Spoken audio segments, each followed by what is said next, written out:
प्रिय मित्र, जय मसीह की आशा करता हूँ कि आप स्वस्थ हैं, आप मस्त हैं और आप प्रभु के कार्य में व्यस्त हैं। प्रियो, आज का जो वचन है उत्पत्ति की किताब और उसके 38 अध्याय में हम आ गए हैं और उसके पहले पद को हम देखते हैं और यहाँ पर हम यहूदा और तमार की कहानी को देखते हैं। प्रियो, ये तमार यहूदा के बेटे की पत्नी है और यहूदा की कहानी इसके साथ जुड़ी है। तो हम जब वचन पढ़ेंगे तो हमें इस बारे में जानकारी मिलेगी कि यहूदा और तमार का नाम क्यों दिया गया है।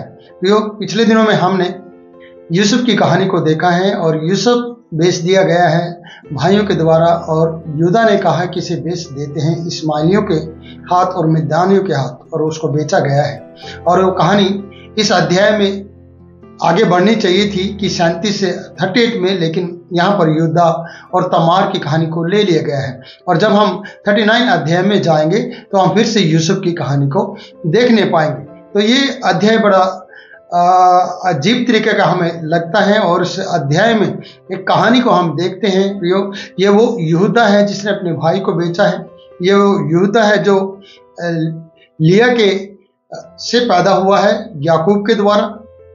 और हम यहाँ पर इस कहानी को देखते हैं, ये वो यहूदा भी है प्रियो जिससे हम यीशु मसीह के वंश को चलते हुए देखते हैं। तो हम यहाँ पर तमार और यहूदा की कहानी को देखेंगे। प्रियो, उन दिनों में ऐसा हुआ कि यहूदा अपने भाइयों के पास से चला गया और हीरा नामक एक अब्दुल वासी पुरुष के पास उसने डेरा किया है।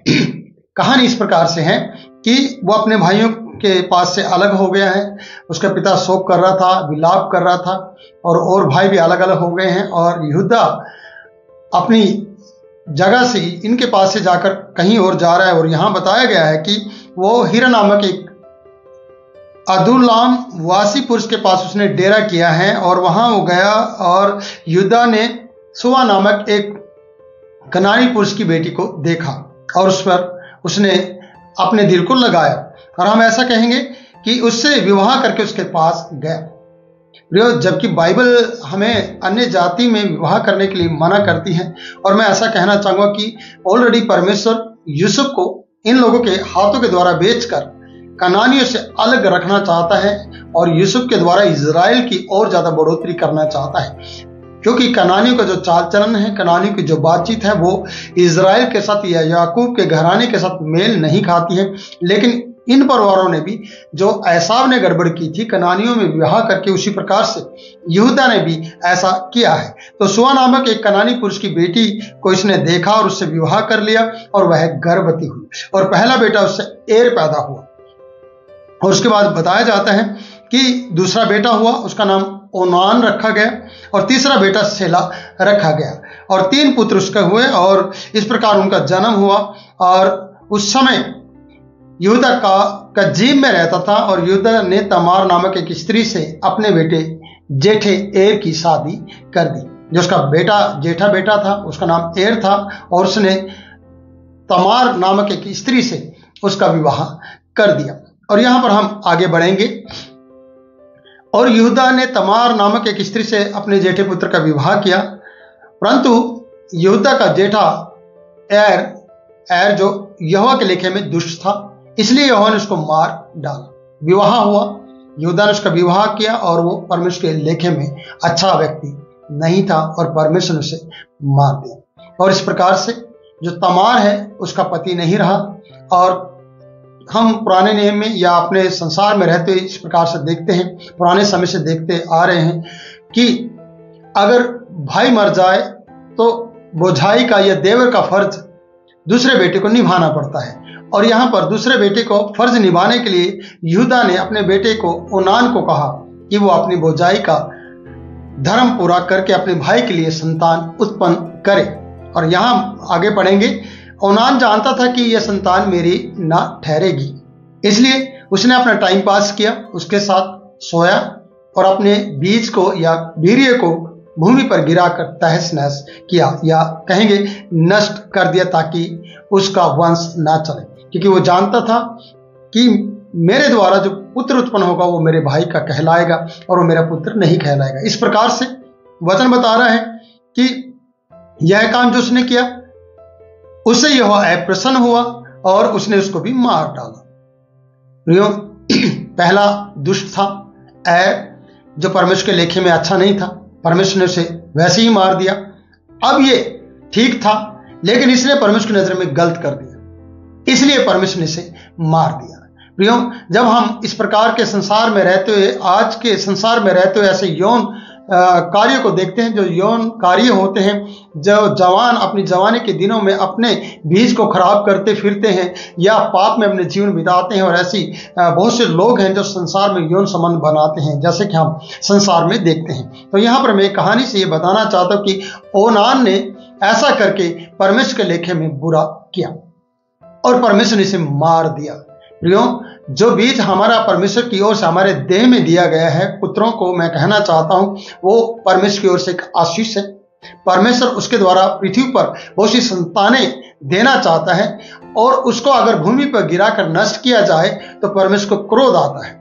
ऐसा जैसे कि बहुत से लड़के आज इस तरीके का पाप करते हैं, बहुत से लड़के अपने हाथों के द्वारा ये गंदे काम करते हैं, और ऐसा गंदा काम करके विवाह से पहले वो अपना जीवन खराब कर रहे होते हैं और परमेश्वर उन्हें देखता है। तो प्रियो, मैं जवानों आपसे कहना चाहता हूं, इस प्रकार से अपने शरीर के साथ ये खिलवाड़ ना करें, क्योंकि सर्वशक्तिमान परमेश्वर आपको देखता है। और जब वो देखता है, जैसे कि उसने ओनान को देखा, और उसने जो अपने बुझाई का धर्म पूरा करना था, अपने भाई के लिए संतान उत्पन्न करनी थी, क्योंकि उसका भाई मार दिया गया या मर गया था, और वो भाभी के लिए ऐसा कर सकता था, लेकिन उसने गलत किया कि यह संतान मेरी नहीं ठहरेगी, इसलिए उसने अपने वीर्य को तहस नहस कर दिया। और यहां वचन बताता है कि यह काम जो उसने किया था उससे यहोवा अप्रसन्न हो गया, परमेश्वर को खुशी नहीं हुई, जबकि ये यूदा ने उसे अपने भाई के लिए काम करने के लिए बोला था, लेकिन उसने उसके साथ टाइम पास किया और गलत कार्य किए। और सबसे बड़ा घिनौना काम और घृणा का काम था, वो अपने वीर्य को भूमि पर गिरा दिया और उसने उसको परमेश्वर ने उसे मार डाला। तब यूदा डर गया।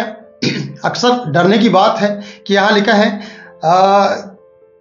जब यूदा डर गया, वचन बता रहा है, और डर के मारे उसने अपने बेटे सेला को नहीं दिया। वो जान गया कि एर मार गया है, ओनान मारा गया है, अगर सेला को दे दिया गया तो वो भी मर जाएगा। तो इस डर के मारे उसने अपनी बहू को सेला को नहीं दिया, यानी छोटे बेटे को उसको नहीं दिया। और यहां पर आगे जब कहानी पढ़ेंगे तो यहां लिखा जाता है इस प्रकार से कि उसने अपने बहू तमार से कहा, जब तक मेरा पुत्र सियाना ना हो जाए, यानी सेला सियाना ना हो जाए, तब तक अपने पिता के घर में विधवा बनी बैठी रहे। इसलिए तमार अपने पिता के घर जाकर रहने लगी। उसे दुख था, परेशान थी, क्योंकि उसका पति नहीं रहा, और दूसरा जो उसके लिए तैयार हुआ तो उसने भी गलत काम करके अपने परमेश्वर के नजर में घिनौना काम किया, और वो भी मारा गया।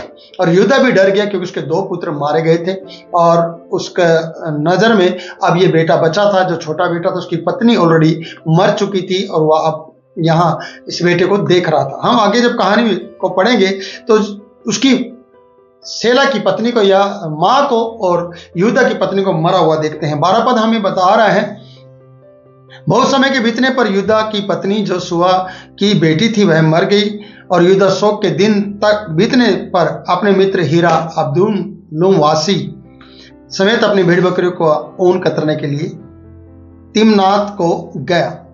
और तमार को समाचार मिला कि उसका ससुर भेड़ बकरियों का ऊन कतराने के लिए तिम्नात को जा रहा है। उसे ये खबर जानकारी मिली।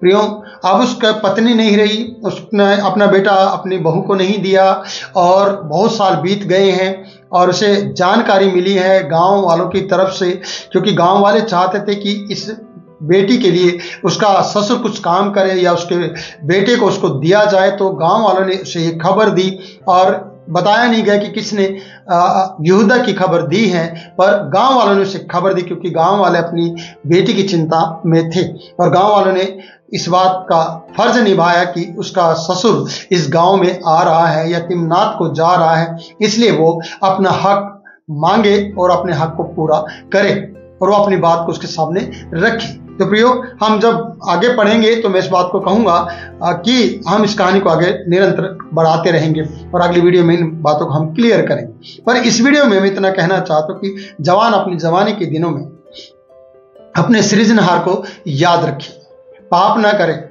बुराई ना करें और अपने बीज को व्यर्थ ना गिराए और व्यर्थ उसके साथ ना करें अपने शरीर के साथ, क्योंकि परमेश्वर इन सब बातों का लेखा हमसे लेगा।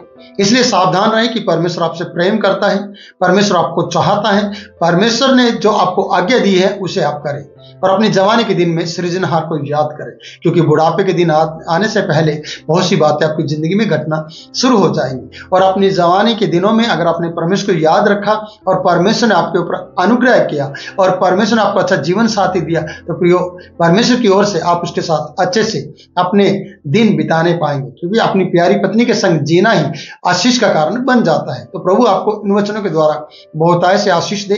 जवानी के दिनों में फिर से मैं यही कहूंगा, आप अपने आप को परमेश्वर के हाथ में पवित्रता के साथ सौंपते रहे, जैसे कि हम रोमियो की पत्री में पढ़ते हैं। वहां पर 12वें अध्याय में लिखा है, भली भावता हुआ बलिदान करके पवित्र और आत्मिक रीति से उसे क्या करना है, चढ़ाना है। अगर मैं उसको आपके लिए पढ़ूं तो आपको थोड़ा सा क्लियर पता चल जाएगा। मैं आपके लिए पढ़ देता हूं, फिर इस वीडियो को हम समाप्त करेंगे।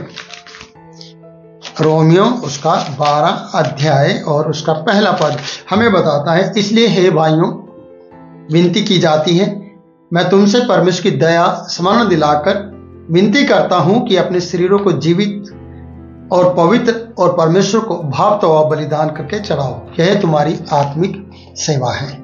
सच में एक जवान को आत्मिक सेवा करनी है प्रियो, बड़ी बड़ी बातें करने की बजाय वो अपने आप को पवित्र रखे, भावता और जिंदा बलिदान, पवित्र बलिदान परमेश्वर को चढ़ाए और परमेश्वर आपकी मदद करेगा, आपका परिवार को बनाएगा, आपके घर को बसाएगा, आपको संतानें देगा और परमेश्वर की नजर में आप सही रहेंगे और उसका अनुग्रह आपके ऊपर बना रहेगा। तो प्रभु आपको बहुतायत से आशीष दे। फिर मिलते हैं नई वीडियो में, तब तक के लिए मैं आपसे इजाजत चाहता हूँ। God bless you.